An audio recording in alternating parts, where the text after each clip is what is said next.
Despierta, borinqueño, que Saludos andaba amigos y bienvenidos a su programa de Afirmación Nacional, La Voz Boricua, y le habla su moderador José Luis Fernández Pagán.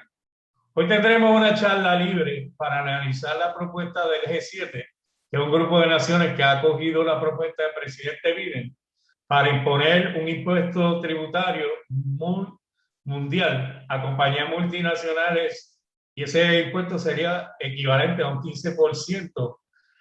También vamos a hablar sobre la que hoy firmó el gobernador de Puerto Rico, la ley de retiro digno, no vamos a dejar atrás la discusión sobre el reclamo del pueblo para un verano compartido del 2021, así como contra Luma, contra la Junta y la descolonización. Y también vamos a hablar sobre el Congreso del Comité de Descolonización de la ONU, que tiene pautado una reunión para este 18 de junio del 2021. Contamos con nuestro panel para la discusión de estos temas en el día de hoy con los doctores Francisco Jordán, catedrático retirado de la Universidad de Puerto Rico y líder cooperativista. También contamos con el doctor Ramón Ninadich, catedrático Saludos. retirado de la Universidad de Puerto Rico y presidente del Estado Nacional Soberano de Borinquen. Como de costumbre, Freddy Vadillo es nuestro director técnico y es el responsable de que este programa quede bien estructurado. Sin más preámbulo, vamos directo al tema de hoy y dejamos nuestros micrófonos en las manos del doctor Francisco Jordán para analizar los primeros dos temas. Francisco. Sí, saludos a todos y a nuestros compañeros que nos están viendo o oyendo en diferentes partes del mundo. Debo decir que dado que hace unos días Luma se hizo cargo de la electricidad de Puerto Rico, pues estoy con un flashlight y el teléfono, porque aquí se fue la luz durante todo el día, llegó por unos 2 horas y se volvió a ir. Y así estamos en gran parte del área metropolitana y en la isla. Así que no sé si me voy del aire, seguiré hablando mientras pueda, pero estoy con esta luz de flashlight, de linterna en español. Bueno, es interesante que hace muchos años los países de Europa principalmente que componen el G7.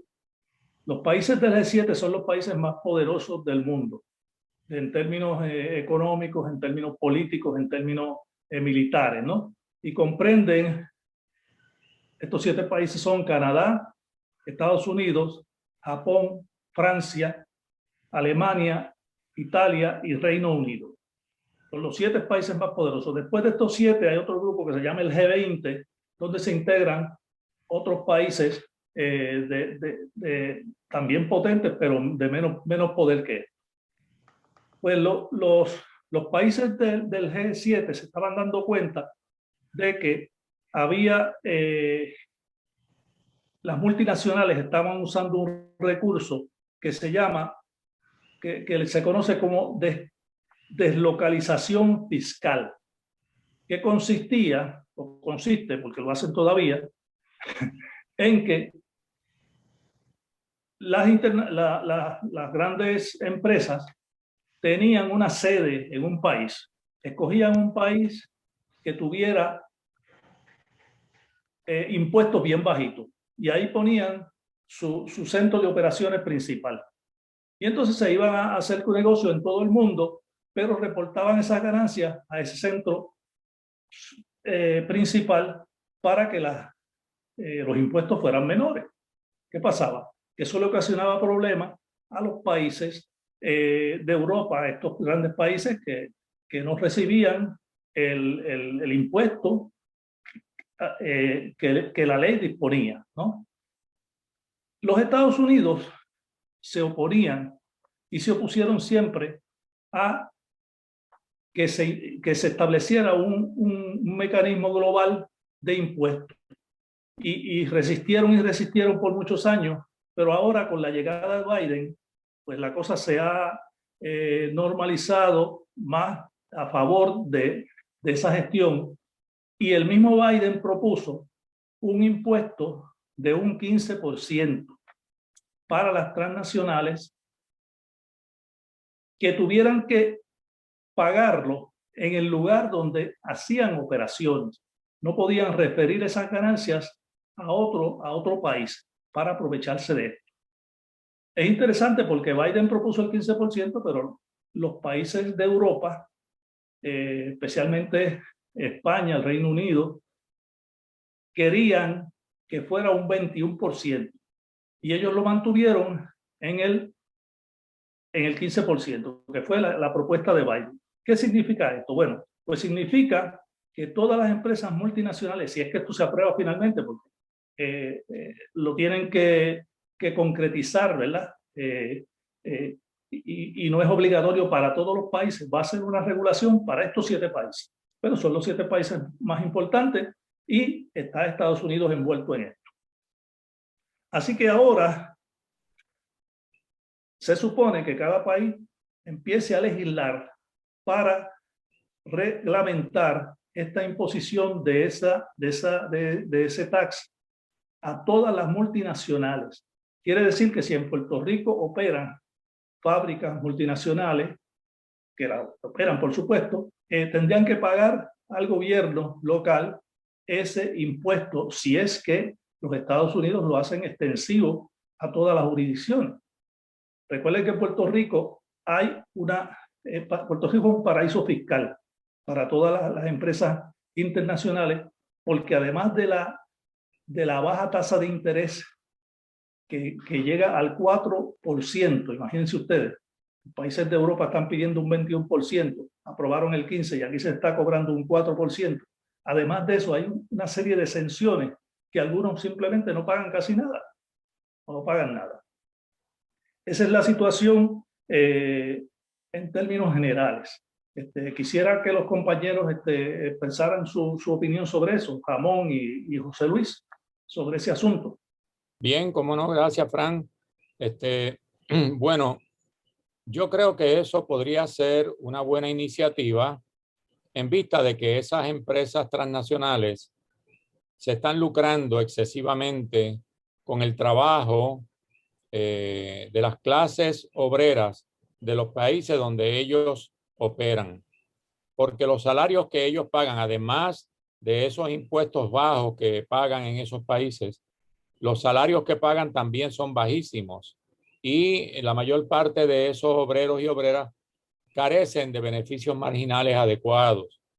Así es que eso podría ser un buen incentivo por un lado. Ahora, habría que ver si en nuestra condición colonial el gobierno de los Estados Unidos le permitiría al gobierno local disfrutar de ese beneficio, o si la legislación de los Estados Unidos sería para que las empresas que están aquí paguen esos impuestos al gobierno federal. Y eso entonces habría que verlo.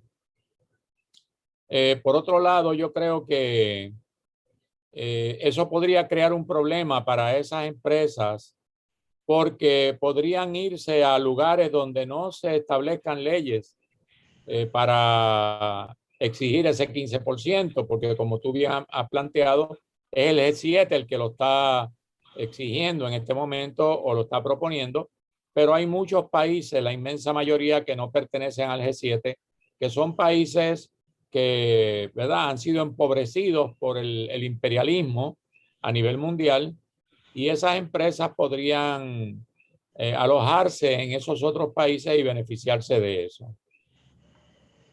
Sí, fíjate, José Luis, Sí. quisiera, antes de que yo voy a añadir algunas cositas, pero tu reacción. Me parece que el plan suena interesante, el de G7, y responde, según estuve leyendo también, a un reclamo que estaba haciendo Biden con relación a la fuga de capital y de impuestos que está habiendo en los Estados Unidos por estas multinacionales que se están poniendo en todo el mundo y tienen estos incentivos Y es lo que aquí se ha estado hablando del paraíso fiscal. Y ellos lo que están buscando es, mira, se acabó el paraíso fiscal.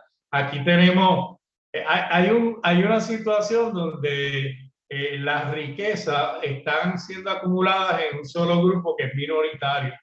Y con esta cuestión de la pandemia se está viendo que no son, y fíjate, no se está hablando de ayudas federales, se está hablando de planes de incentivo. Lo que quiere decir que Estados Unidos lo que está haciendo es, se ve con la crisis económica y ve que no se está, o sea, si la gente no trabaja, no se consume. Si no se consume, pues no se mueve el capital. Y lo que están buscando aquí es la forma de incentivar y para poderle dar otro pacho más a este sistema económico que estamos viviendo. Y que con esto le están diciendo a las multinacionales, específicamente, estuve leyendo, están hablando de aquellas como son Facebook, Google, las de tecnología electrónica, que están vendiendo, están haciendo negocios y no están pagando contribuciones. ¿Qué te parece de eso, Francisco? Tanto la empresa Amazon como Apple han estado a favor de este impuesto, pero han estado a favor de este impuesto porque en los países de Europa estaban amenazando con poner un impuesto mayor. Y entonces Biden lo que hace es, déjame adelantarme a esto, no sea que me piquen al frente y me creen problemas con las compañías grandes, ¿no? Entonces él propone el 15%, los países lo aceptan. El proceso que va a seguir ahora es, este fin de semana se reúnen de nuevo para ratificar ese acuerdo, el G7, y está en proceso una negociación similar en el G20 y en la organización que se llama la Organización para la Cooperación y Desarrollo Económico Internacional. O sea que esas dos organizaciones, el G20 y esta Organización para la Cooperación y Desarrollo Económico, están considerando la misma propuesta y probablemente la aprueben, porque el problema es que tienen las compañías estas producen en un país, se llevan, igual que hacen en Puerto Rico, se llevan la ganancia a otro país, la reportan en ese otro país, principalmente en Irlanda, que es quien tiene las tasas de impuestos más bajas, y entonces pagan bien poquito. Y al país donde se produce, no pagan nada. Ese es el problema. Eso por un lado. Entonces, el otro asunto es que en Puerto Rico, como dije, hay una ley, la ley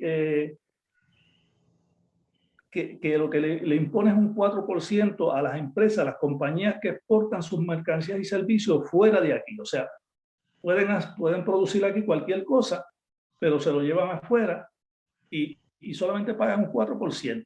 ¿verdad? Lo que dice Ramón es interesante porque, y es lo que hay.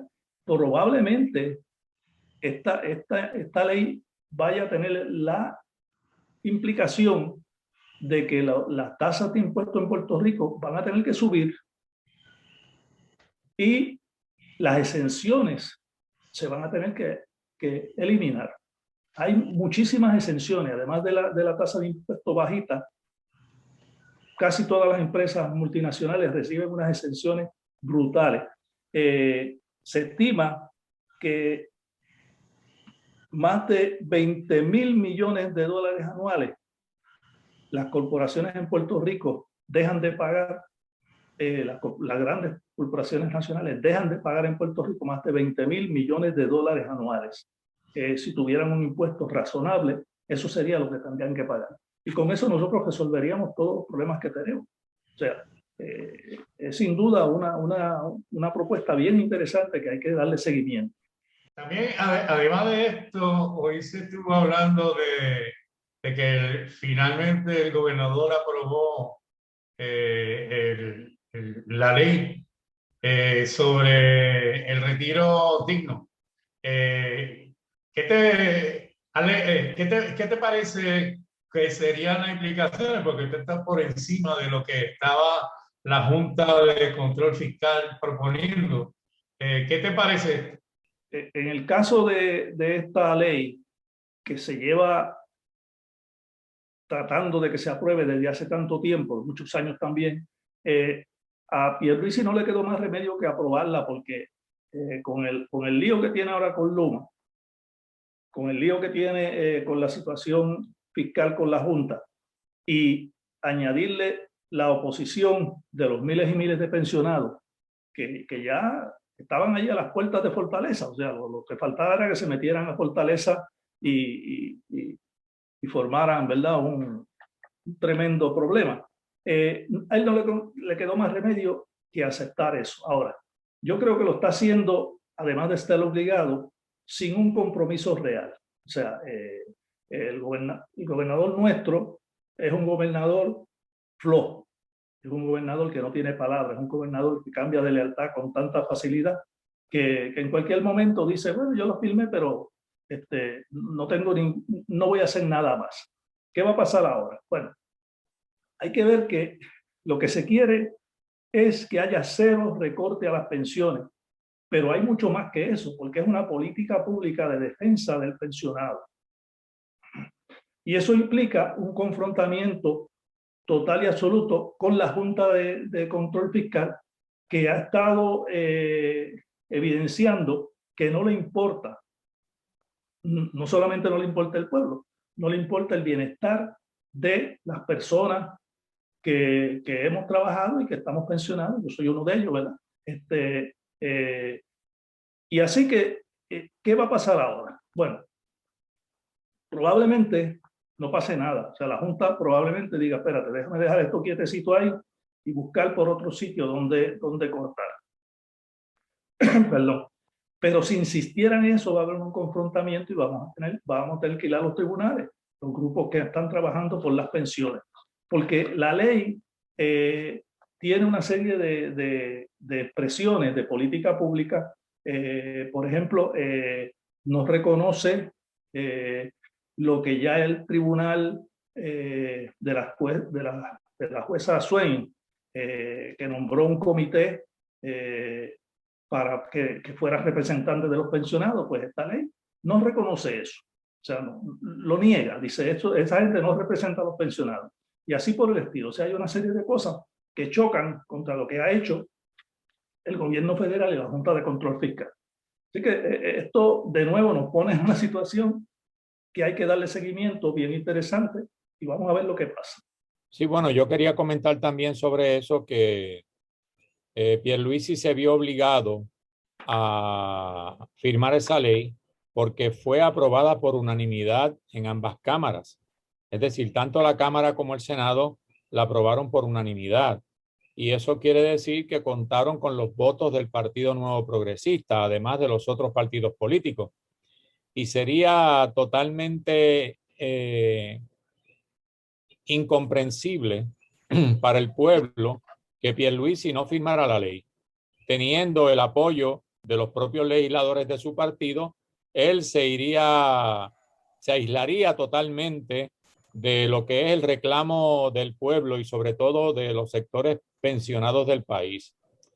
Yo me alegro también, por otro lado, porque también soy pensionado de la Universidad de Puerto Rico como tú, Francisco, pero me alegro también porque esto va a representar una pelea muy fuerte, eventualmente, con el Tribunal de Distrito de los Estados Unidos en caso de que la jueza Taylor Swain decida recortar las pensiones, es decir, que le haga caso a la Junta de Control Fiscal, que es quien está proponiendo el recorte inicial de un 8.5% en las pensiones de todos los empleados públicos, no solo de los que están ya pensionados, sino de los que se van a pensionar eventualmente.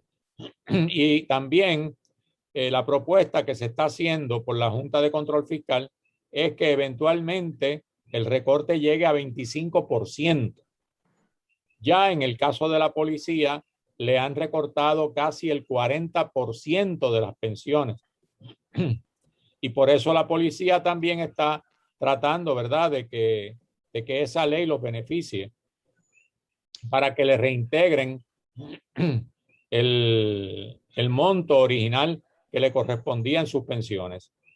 Entonces yo creo que, por otro lado, esto va a poner contra la pared a la Junta de Control Fiscal y al Tribunal de Distrito, a la Corte de la jueza Swain, la va a poner también en entredicho porque se está tirando, como dicen por acá en mi barrio, un guabá al pecho. Es decir, si la Junta insiste en ese recorte de las pensiones y la jueza Swain lo aprueba, se va a tirar el repudio del país y tal vez acciones, ¿verdad?, sumamente importantes de sectores de pensionados en contra de eso. Háblanos sobre tu opinión con relación a esto del retiro digno. Mi opinión es que esto no es solamente necesario, sino que es una acción totalmente justa y que se ha estado peleando por esto. O sea, aquí no se trata de que el retiro sea un beneficio. El retiro es un derecho. La gente ha trabajado por esto, ha pagado por esto, hizo su vida pensando en que iba a tener un retiro. Y entonces que venga de la noche a la mañana y le digan, mira, no lo vas a tener, te lo vamos a recortar, nada de esto es seguro. Mientras tú tienes una gente que invirtió en bonos y en eventos que podían ser perdidosos, y entonces tú le estás asegurando un pago a costa de quitarle ese dinero a estas personas, que muchos de ellos están viviendo ahí a raíz, apenas si pueden cumplir con sus obligaciones mensuales, ¿verdad? Porque las pensiones en Puerto Rico tampoco es que sean unas pensiones de lujo, excepto de los políticos, ¿no? Los demás tenemos una pensión más o menos razonable y la mayoría tiene una pensión que apenas si le da para vivir. O sea, empatan con lo del seguro social y con eso, pues algunos llegan a $1,500, a $2,000, ¿verdad? Y con eso no se puede vivir bien. O sea, que sin duda que esto debe haber sido desde el principio uno de esos como decía la ley, ¿no? Una de las cosas que se debía haber protegido desde el principio y no se hizo. Esa es mi opinión sobre este aspecto. Yo estuve leyendo con relación a unos economistas que estaban hablando sobre el nivel de pobreza en Puerto Rico y específicamente estaban hablando del nivel de pobreza de los niños en Puerto Rico y estaban estipulando que una familia que gana $22,000 en el año ya estaba dentro del nivel de pobreza de Puerto Rico. Y entonces tú te pones y analizas y decía en ese reporte que entonces los niños en Puerto Rico, más del 40% estaban dentro de ese renglón de pobreza. Y es por el ingreso que reciben, o sea, madres o familias que ganan el mínimo. Pero cuando tú lo traspolas al área de las pensiones, el retiro, tú ves que o sea, están como, o sea, y si hay unos recortes, están quitándole, están llevando a esa población que trabajó, que fue el futuro, que fueron los que forjaron la economía aquí, y que fue la fuerza trabajadora, la que creó la riqueza, lo están llevando a un nivel de pobreza. Y no tienen, y ahora que están retirados, no tienen la oportunidad de irse de Puerto Rico a buscar un empleo como pudiera tener mucha juventud aquí que emigran y se van, estudian y se van a Estados Unidos, se van a otra parte del mundo, pero no, ellos se quedan aquí y a veces hasta se quedan solos y no tienen todos los servicios ni de salud, ni de cuidado, y no les cubre sus necesidades. Y yo no veo cómo es que bueno, yo puedo entender que la Junta y la ley promesa, junto con la Constitución de Puerto Rico y la ley Jones, pues le establecen que el pago de las deudas son primero que el pago de los servicios necesarios y esenciales para el pueblo. Y eso pues no es humano. ¿Y qué es lo que estamos haciendo? Pues mira, el reclamo que está viendo del pueblo tirándose a la calle, luchando por estos beneficios que son adquiridos, que han pagado por ellos, pero se los quieren quitar porque los quieren utilizar para el pago de la deuda odiosa. Y yo pues, entiendo que es algo bueno, pero va a tener la controversia porque Pierluisi pues firmó este proyecto de ley, pero está por encima de la voluntad del presupuesto fiscal que autorizó la Junta de Control Fiscal. No sé si tienen algo más que añadir sobre eso. Sí, me gustaría, mira, esto hay que verlo en un conjunto, ¿verdad? El tema anterior, que uno puede decir, bueno, eso no tiene que ver con nosotros mucho, pues mira, sí tiene que ver. Mientras se protege las inversiones de los grandes intereses, se le quita lo que las personas, por lo que las personas han trabajado. O sea, aquí hay una disparidad bien grande. Y entonces, por supuesto, si tú vas al tribunal a reclamar esto, los tribunales van a estar siempre con los grandes intereses, como lo han estado siempre, como han estado. Por eso es que los boricuas tenemos que ver esto en conjunto y saber que los cambios que se quieran llevar a cabo, los tenemos que llevar a cabo nosotros, ¿verdad? Y al decir nosotros es el pueblo, no son los políticos, no son los partidos, es el pueblo. La manera en que nosotros estamos trabajando esto en el Estado Nacional Soberano de Borinquen es a base de una propuesta, de varias propuestas, pero una de ellas, que se propone una ley de descolonización y para reclamar la soberanía nacional boricua. Así llegamos al final de La Voz Boricua. Gracias a los panelistas, el doctor Francisco Goldán, Ramón Nenadich por su participación y a Freddy Vadillo como director técnico. Les recordamos que la compañera Nora Rodríguez Valles llega al suroeste con su presentación Tierra Libre. Durante media hora, Nora se convertirá en una estatua firme y silenciosa, reclamando una tierra libre para Puerto Rico. Invitamos a la comunidad a unirse en un grito de silencio, reclamando libertad para nuestro pueblo. Esto va a ser el 19 de junio, Nora estará en Peñuela, también en homenaje a la lucha ambiental, y el 17 de julio en Guánica, en repudio de la invasión de 1898. Ambas actividades se van a celebrar de 11:20 de la mañana hasta el mediodía.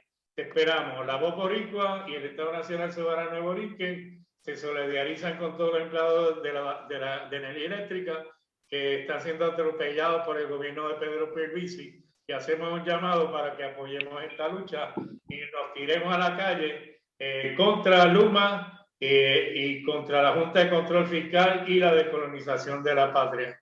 Las personas interesadas en participar, a contribuir con este programa, pueden comunicarse con nosotros al correo electrónico estadonacionalsoberanoborinquen@gmail.com. También pueden acceder a nuestra página de Facebook, Estado Nacional Soberano de Borinquen. Nuestro portal web es ensp.info y en YouTube, Estado Nacional Soberano de Borinquen. Nos despedimos por hoy de parte de su moderador, José Luis Fernández Pagan. Un saludo patriótico a nuestra audiencia y nos vemos en la próxima transmisión.